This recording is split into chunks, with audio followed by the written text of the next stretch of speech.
Hi, everyone. Welcome to Pete's Epic Golf Podcast. Join golfer Pete as he interviews international and local golf experts and enthusiasts. Golfer Pete's guests are looking to share how his audience can improve their golf game by improving their mindset, skill set, and gear set. We ask our experts to share their practical tips on golf in one or more of these three core areas. Golfer Pete created his podcast as a resource for anyone who loves golf. Join Golfer Pete as he asks the questions we all need answers to in order to improve our golf game. Hey, I want to welcome our viewers to a special podcast. Now we're not talking to a golf expert, but we wanted to bring to our golfers a perspective of nutrition and exercise and somebody that really is versed in high performance and really what you need to do to prepare your body to be able to play sports. And of course, we're going to have a guest, and I'm going to let him introduce himself and tell him a little bit about who he is and what his background is and who he serves out there in his community. So Francisco, welcome. Hi, Pete, and thank you for having me. This is my first time here, and I'm very excited of the potential that all this have. And quickly, what I did is I studied exercise science, and then quickly got interested in the research aspect of that. So I went into PhD program for exercise physiology, which was the link to that you mentioned about performance, and it was very sport oriented. But when you learn the top level exercise physiology for sport performance, in the path to do that, you realize that you understand health. And then when you apply that, that's when I came, for example, to the United States in 2012. I full-blown focus on the anti-aging medicine world, applying that because it's a market that people are really interested in being proactive with their health. And then I was able to apply all the knowledge on how you optimize body composition, how you gain strength, how you reduce body fat, how you increase mental focus, coordination, balance, all those things that are needed in pretty much any sport. That paired with nutrition from a clinical standpoint, you have the formula of what I do, what I love to do, which is helping through nutrition and exercise to optimize, as you said, whatever you are. Sometimes it's more clinical, people reversing diabetes, people preventing cognitive decline. Sometimes it's developing muscle mass, jumping higher, being stronger, reducing injuries. So that's what I do. It's cool you say that, because when I first met you, we were talking about general books and philosophy and things like that. And you shared with me, and I want you to share with our viewers, it was a Glucose Revolution, written by, I don't remember the author, but Janus Pay is the last name. I have it. Okay. It's so difficult, but it's a Glucose Revolution is the title, and it's a powerful one. Eh? Yes, you love that very much. My energy level just went through the ceiling, and I had never heard this before. Eating vegetables first, and it was like, what? I was never privy to that until I listened to her. I have her book, I have her podcast, I have her Audible. And so I started. So why would a golfer change that nutrition routine to be able to maybe play better golf? I'm going to give you an example. I don't play golf yet as much as I would like to, and I will, I know. But in any sport, recreational or semi-professional, that you go out there to the court or to the field, and you just ate lunch, okay? And you're going to continue. There's going to be two types of people in that moment. Those who are having this brain fog, sleepiness after lunch, and those who are not. That's the difference of eating a balanced, well-designed menu that will not increase your downfall of energy, cause the typical, I feel sleepy after eating, or eating a well-balanced meal or a strategic meal, even supplements, if you will. But that the order of how you eat is it spikes your sugar more or less. And if you have a big spike, you need to pay the price. You will have a big fall. And when you have a big fall, that's when you are like, man, you don't focus that well. Your brain is not there. And you know better than me, but golf has a big component of being present, focusing, fine, precision, coordination, neuromuscular, smoothness in the when you are like sleeping, you are not there. You are just not there. And that digestion, that's one aspect that affects in something very tangible. But then on top of that, if you keep doing the wrong combination of food, too much spikes and everything, slowly but surely you will develop diabetes. And now diabetes can complicate into things with the nervous system. So now your feet, you feel less in neuropathy. So here you are 60 something and you don't feel your feet that much. And you need to have a good sense of where your feet are, the proprioception, the connection with the body. So it can go on and on. You can link how you eat, how affect your physiology, and how that will impact your golf. And that's exactly true, because you had encouraged me to journal what I was putting into my body. So I started putting a bunch, I was writing it all down. Now I take pictures of it and then I go back and I write it down. But my energy level, since I made that basic change, I have clarity like I've never had before. I mean, it's like crazy how clear I think, and the energy level, because I was up at 3 o'clock in the morning. And you add a layer of individualization that is the ideal, because studies have shown that when we learn nutrition, they tell you banana has sugar, okay? Mm-hmm. But it's better to eat banana than some cookies, because cookies have refined sugar. And that holds true. But there was a study where they analyzed a bunch of things, the DNA of people, the DNA of the microbiome, the blood sugar levels, and the glucose level, and how they respond to one of those continuous glucose monitoring, whatever. A lot of testing, but they expose them to a staple food. And it's amazing how some people spike more sugar with the banana than the cookie, and vice versa. What I'm trying to go is like, when we apply the body of knowledge and we fine tune it by this journaling, by this analyzing how you feel, all those things, then we come to really, really good information. For example, you probably already know, if you go back to your journal, that there are certain items that usually make you feel particularly well, or at least they don't cause problems. Yes. You have to go to a tournament. What are you going to eat? That thing. I'm going to eat the one that gives me the most energy, the most focus. And no problems, right? Yeah, and that's so exciting.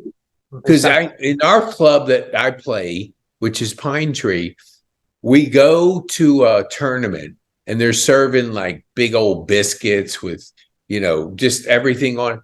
And all of a sudden, I call them gut grenades. You eat this stuff and then you're like, oh gosh. Exactly. You're not going to play your best. Nope. When I get back to playing, I'm going to look at my nutrition as something to springboard my ability to be focused, not feel full, not feel bad, but feel energized. And it's going to translate. And this is the good thing. You're having the acute effects, the actionable consequences of that, but also the satisfaction, and by doing this, my longevity in the game is longer. Yes. And the chances of playing golf until the end of my days are increasingly every day that I practice this. And that's a satisfaction that I'm a foodist. I love eating certain things that are not the best, but that satisfaction of knowing that you're doing the right thing for your priority number one, that across the board, everybody says that is health, all of a sudden, it makes all sense. That little, okay, if I'm a frequent golfer and I come to the club frequent enough, I don't need to eat the biscuit every single time. I can spend 2-3 weeks not touching that biscuit. And when I'm going to take a little break and there's a weekend or whatever I celebrate, okay, I have one biscuit. That over time, it compounds. You eat one biscuit when people are taking 14 biscuits. So for every biscuit that you take every month, they take 14, 28, blah, blah, blah.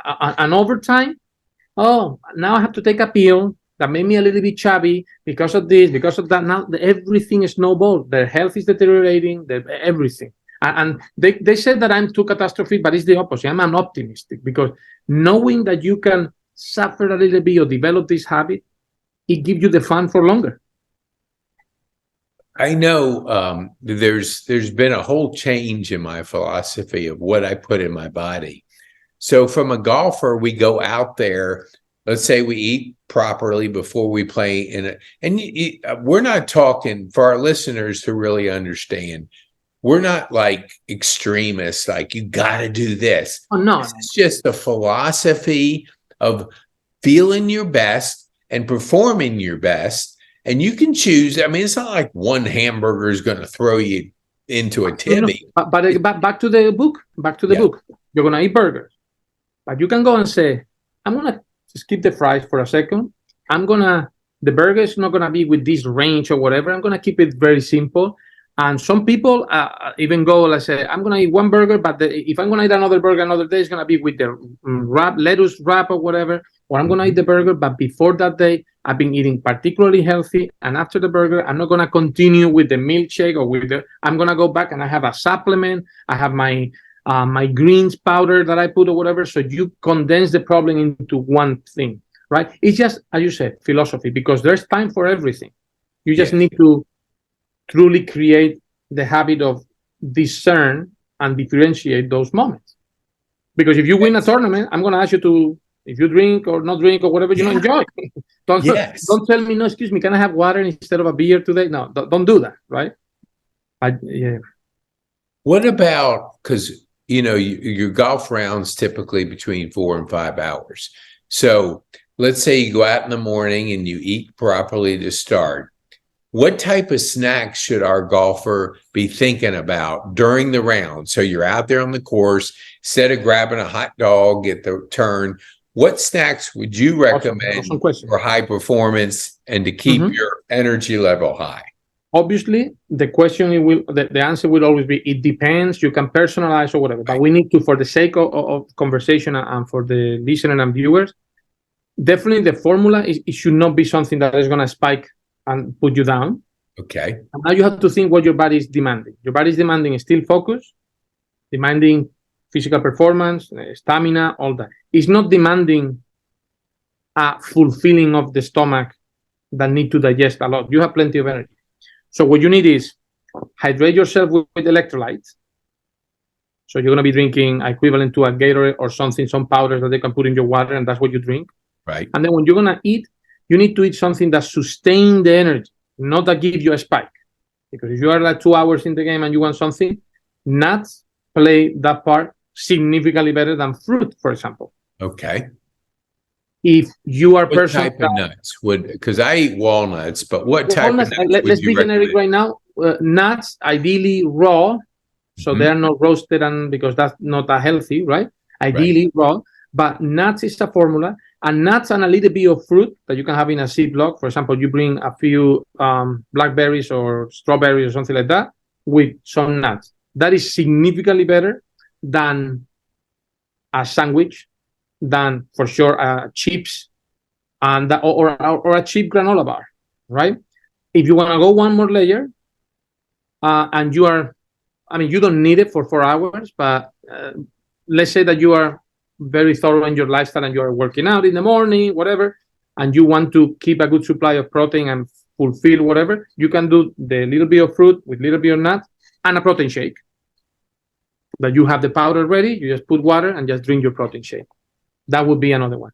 And you can take supplements in those moments. Okay.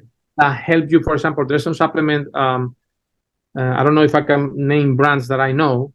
Right. But there's some supplement for the brain. I cannot. The typical, they became for me the nootropics. Nootropics. Okay. There's a lot of, in many other podcasts, they talk about certain herbs, that adaptogens that help a little bit to keep the focus. That would be a good time to do it. Through 4 hours, you can take it in the first hour or two, so you have that little boost. And remind yourself one thing: you don't need an excessive amount of energy. You need proper hydration and proper steady state energy. So if you are not creating the roller coaster with the sugar down, if you are more of a healthy breakfast, nuts, seeds, or whatever, that's the fat energy, that's fantastic. What do you think, like, when it comes to, I understand it, having listened to Glucose Revolution, explain again to our viewers that spike. spiking effect. I don't know that everybody grasps that. And it's an important concept. So Okay. when you eat any food, I mean, other than pure protein or pure fat, right? When you eat vegetable, fruit, or a sandwich, all the carbohydrates in that meal will go in your stomach and they start the absorption and will show up in the form of glucose or sugar, if you want it, into the blood. The rate, the speed at that glucose show up in your blood, if it's very fast, you all of a sudden go from a normal glucose to a very high content of glucose in your, that's the spike. And the problem of the spike is that it triggers a response in your body that is to deal with a unnecessary or even dangerous high level of glucose for a second. We need to put that glucose inside the cell so the energy can be used. That is when insulin comes to play. Okay. So we eat, you start the digestion, sugar starts showing up in the blood.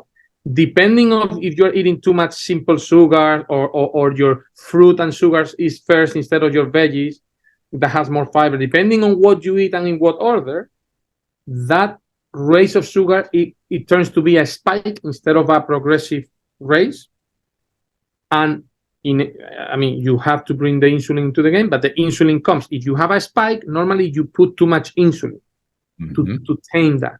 But the problem is that eventually that insulin makes the reduction of sugar also too abrupt and too deep. Okay. So now you got the fall. You fall lower than you were before. So you feel hungry again. Some people feel jittery. Some people feel foggy because now you have too low sugar for a temporary thing. Gotcha. And that is called reactive hypoglycemia. So the spikes is how quickly your sugar raises after you eat something. And the book says if you put veggies first, veggie has a lot of fiber. Fiber cannot be digested and goes undigested or not totally digested. So there's no spike of sugar. And when you have all that with healthy fats, protein, now the sugar, it comes kind of like at a different pace. So it doesn't spike. It just raises in a more manageable way. I guess in the past, I have noticed that at times where I feel lightheaded or that I guess my blood sugar had gone down so much that it was kind of a weird feeling. I would eat something that would make me feel better. But so I'm guessing that I was spiking it and then it was coming down. And when it comes down, I guess it's, as you explained, it can be even lower than when you started. So the glucose revolution talked about keeping everything level, don't have these spikes. And that made sense when I was reading it and listening to it, that eliminating spikes is the best thing. You want a for people don't get too frustrated. If you, at the beginning, when you change the pattern of eating or whatever, you might go into certain fogs and certain moments because you have a pattern of, or maybe a light level of insulin resistance, or you're not used to. It's like, for example, someone that is pre-diabetic with high glucose, when you lower their numbers to normal number, they experience as if they have low sugar. But they're normal. It's because they're used to be high. Okay. You see what I mean? Yes, so those delta change make you feel certain way. You just need to trust the process and the physiology, and you will adjust back to that. And then for the sake of keeping those levels normal, maybe for a while you need to eat a little bit during the day, but progressively it's recommendable to teach your body to eat maybe 2-3 times a day, or maybe 3 and a little snack, because too many meals during the day, it makes sense to keep that, but you're also now eroding health on your gut because you are always digesting. Gotcha. And you need breaks to the day. So you see how it gets complicated, but at the same time, the principles apply. You don't want spikes, and you want to learn how to navigate those waves of energy, not depend only on the energy of sugar. That's why healthy fats, proteins, all that come. I know we wanted to keep this shorter than normal just because of scheduling, but the other book that you shared with me when I first met you was Outlive. That's a high Dr. octane book. Peter Oh Attia. my gosh. When you first showed it to me, I was going like, I'm not like an avid reader as like I used to be, but I have geeked out on everything that guy has out there. I don't have the pleasure of knowing him in person. It's funny because in New York, I was working, I think it was 3 or 4 blocks away from his clinic in another anti-aging clinic, Dr. Rafael, a great guy. I think that they know each other. But the job of Peter Attia has been very amazing on teaching, right? He was practicing medicine and teaching, and he has found the formula of the long format and arguably sometimes high medical level or technical, whatever, but he figured out a way to keep it like that, but being for layperson. And I think that the book is a masterpiece of the balance between those worlds. And he's a great pointer, scientific truths, areas of knowledge and areas of the anti-aging medicine in a very solid way that you feel confident what is happening. And he doesn't, some people told me that the book maybe doesn't go in too detailed routines because that's not his job. That's your job. Your job with a health practitioner, with a wellness coach or something, to distill that knowledge and put it into practice. What he's not going to do is treat you through a book, right? But it's beautiful. I'm very happy, and I have many clients, many patients reading the book, and it has elevated the industry a little bit. So now it really has. I mean, I never heard of that book, never before I met you. And I literally gave a video. It was like about a 3-minute video to my PT. And it was the jump and, the high jump. And like the plyometrics. Well, how you crush your landing, like you hop. Oh, yeah. Mm-hmm. Okay, so I gave it to her. I said, Stephanie, I said, would you look at this and see how I can incorporate this into my PT? So we started, I have a harness over there so I can do these things. And so she took first a 2-inch, and so I jumped over, I jumped onto it, landing, what is it called? Like sticking your landing. So the muscles that you use, I don't understand the word, but the muscles that you use as people get older, they fall going down, not necessarily going up, because they're different muscles. Yeah, and there is the eccentric contraction, the elastic component. Yeah, that's it. That's what he was saying. Yeah, so explain to our viewers, because I was doing all these different exercises as a result of you sharing that. And now each time I go and we put the harness on, and I'm just like long jumping and sticking my leg. Exactly. So I started 2 inches, went to 3, and I went to 4, and I was at 6 today. But go ahead, explain to our bit. So basically, in the muscles you have contractile mass, and you have the tendons and connective tissues and all that. Right. Those tendons and connective tissue has an elastic component. Right. Literally, you pull and they rebound a little bit, right? Okay. The muscle fiber are less rebounding, but it's all mixed. Now, a good example is the tendon that goes on top of your patella, the patella tendon, that's below the knee, and the other one is the Achilles tendon. That's the epitome of that tendon that we touch in the back of our ankle. That's all fibrous, right? So when you land, and this is difficult in audio, but I will try. When you land slowly, you put your tip of the toe or whatever, nothing elastic is triggered because it's slow, right? Yeah. But when you land a little bit faster, that's a sudden stretch of those components.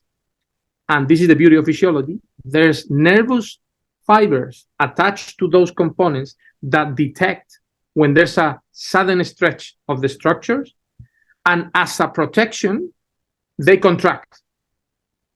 So when you land, you trigger an elastic and contraction, which is very healthy to train because that will keep you from falling. When you put or you rebound or you adjust, those are sudden movements that require that elastic component. Now, the advantages of what you're doing is that to train this, if you go for nothing and then you start jumping and hopping, the impact is too much.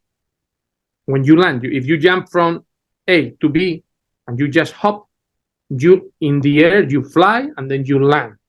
But if you land in a higher surface, you diminish the actually height where you land.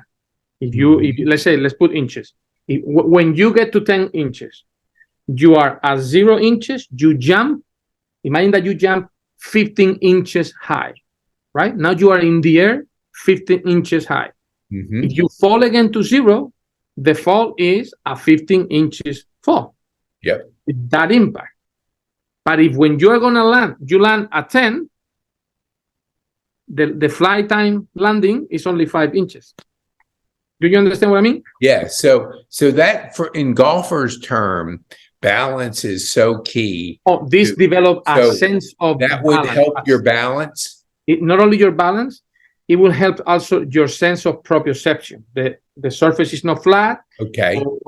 Or you are in also this apply. We're talking about the foot and the jumping, but this you can do it on the upper back. And definitely, if you train the proprioception and the elastic and explosive components of a swing, that elastic action, ballistic contraction becomes more refined because you're using all the energy of that. Now, the art of golf is when you do that at a high speed and you still have precision. Too much power, you lose precision. Too slow, you don't reach. When you are able to do that repetition is the mother of skill, but you have to develop and condition your muscle to be able to tolerate, because there's a lot of tension. Believe it or not, you arch and then you contract your core, and there's a little bit of a kind of like a whip effect at the very, very end. A good example of this will be javelin throwing. Okay. They run, they block, and they create a kinetic change of stretches that at the very, very, very end, the throw of that, which can be also the throw of baseball, mm-hmm. is almost a whip. Or a whip. Yeah. With a little bit of technique because you have the technique. But the action of those muscles are super stretchy. If you see pictures of baseball pitchers, yep. The elbow is so stretched. Oh, right? yeah. Elbow. It's like you think it's deformed when you see exactly. it. And when you see, I'm pretty sure that there's pictures out there at the peak of the loading the swing, you can feel the tension from the ankle, all the hip, all the torso, and you see that it's coming down, right? So that is plyometrics, believe it or not. And it's very good for the nervous system. It makes sense. I know Dr. Attia said he was like, I think I'll remember it. His ability to his elevation or his went from, I think, 30 to 24. And he said at 60 or 55, whatever, he hopes to be at 20. So as we get older, we lose our ability to have that elevation. What do they call? What's the basketball player they call? Hops, no? The tandem, the vertical jump. Vertical jump. His vertical jump has been going down in his years because it just happens with the way the body works. So what he's doing is training himself to hit that goal of 20, I think at age 60. So now I'm there at my PT and she says, "What do you want to do?" I do that. I want to do that jump because I don't have a harness. Yep. Not to brag, but at some point, I know being tested on this on the lab, but I have I put it in inches, a 30 inches vertical jump. Really? Yeah. Wow. Like from standing 30 inches. I used to hang myself on the ring of the basket, and I'm 5'8". So wow, holy mackerel. Yeah, that has to help. I think of a Rory the risk that we right. And now the probably the viewers and the listeners is after 30 years old, you need to work to that. You cannot, because the muscles get conditioned quicker than the tendons and connective tissue. Okay. So you might find yourself being able to generate the explosive contraction Right. to jump, but your tendons are not yet conditioned because they have less blood flow, they're dehydrated, and that's where you have people that snap the Achilles playing tennis or things of that nature. So this is something that requires no fear, but caution. And Right. you work, I tell my seniors and my middle age, listen, if the manual says that every 8 weeks you should increase your load or whatever, are you in a rush? If instead of 8, you do 12 weeks, what is the problem? There's no problem, right? You play safe a little bit. And if it's instead of 12, you think that you will have missed some session in the gym, 16 weeks, it's okay. You know that you will increase it, but work with your coach to make sure that you increase it so you don't have a stupid injury for rushing things. Right. Now, with that being said, don't give up on the idea, because it's trying to be explosive, fast, and strong is that you keep yourself young, because you're telling the body that, hey, we're not done. We need to jump for things. We need to be agile. We need tension. We need to generate strength. So your body is like, okay, let's keep adapting. But if you settle and then your experience in golf allow you to play golf with less conditioning, you are not thriving. You're just surviving. That makes sense. Our goal is that golfers can play longer, be healthier, and play a higher level of golf by putting the right things in our body. So we're going to have you back if you're up for it, to really go a little deeper into some things for our golfers. Yeah, we can go on the micro topics. The most out of their game by understanding things like glucose revolution, outlive, and things that you brain function, neuromuscular connection in your journey. Because, I mean, having a PhD, you don't buy those at Walmart. I mean, you can't. They're not for sale, so you have to earn them. They cost money, but yeah. Anyway, thank you very much, Pete, for the opportunity. I feel very honored and excited to be part of this. And we always ask our guests, do you know of anybody that you think in your world that would be a good guest on our podcast that we could bring on and share with our viewers? You know what? I know a doctor of anti-aging medicine that is a priest, I think it's Princeton, and he's been doing this for 30 years in New York successfully. He's the authority in one of the topics is called telomeres. I don't know if you heard about telomeres. Okay, we will talk that. It's about a little bit more advanced genomic of the anti-aging medicine world or whatever. But this guy is actually treating patients in New York. I still consult for some of his patients. Right. His name is Dr. Joseph Raffaele. He has his cell phone. We can try to reach if he will be. I think that he has been in some podcasts before. For sure, he has lectured because we have lectured in anti-aging medicine conferences together. And I've seen him lecturing. It's very thorough. Right. He's the one that works 3 or 4 blocks from Peter Attia. Oh, really? Oh, good. Central Park that South. Would be awesome. Yeah, and, okay. I'm going to connect you with him. Okay, that's good. How can people get a hold of you if they want some additional information and help with what you do? What would be the best place to get a hold of you? Well, we can start with my Instagram, Dr. Carreño-Galvez. I'm from there, and I have my own website, fcarreñogalvez.com. Okay, we'll put that in the show notes to make it easier for our listener and viewers to be able to access it. Well, and if you are in Atlanta, it's true that I also work 8 to 5 at Partner MD. Yeah, and that's where we met through Partner MD, which is an awesome practice. Concierge medicine. I mean, today, what's more important than your health? You know what? I always make the same stupid joke, but in New Year's Eve, across the world, when everybody's cheering and say, cheers, they say, I wish you health. Nobody said, I wish you that you make more money this year, but always health. Yeah. Always health. But and then in January, everybody's rushing for that health. If only we could own and feel, and again, that night is not to be on the diet. But if we really make that toast a commitment for the next 360 days, things will change. Absolutely. Good advice.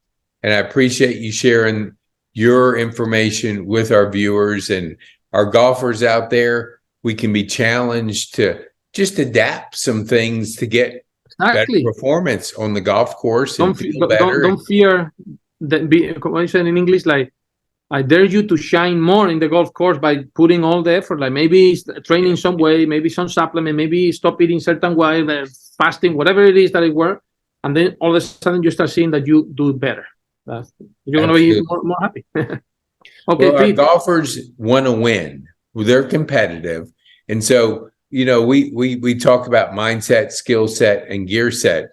The mindset being clear, putting the stuff in it to give you the advantage over your competition is important. So I'm going to give you the parting thought that you can just share with our viewers before we end. What would be the parting thought? We overestimate what we can do in the short term. Sometimes we have the bravado, but we underestimate what we can do long term when we put the discipline, the repetition. All of a sudden you look back and say, oh, well, 5 years ago, I didn't reach that far with my drive. But then I tell you today, hey, let's go. And then you overestimate what you can do. Oh, next week I'm going to go and do this. That's a blip. How about 250 weeks? Right. Good advice. Repetition. I like that thought process and philosophy. All right, Francisco, thank you very much for being a guest on the Epic Pete Golf Podcast. Thank you.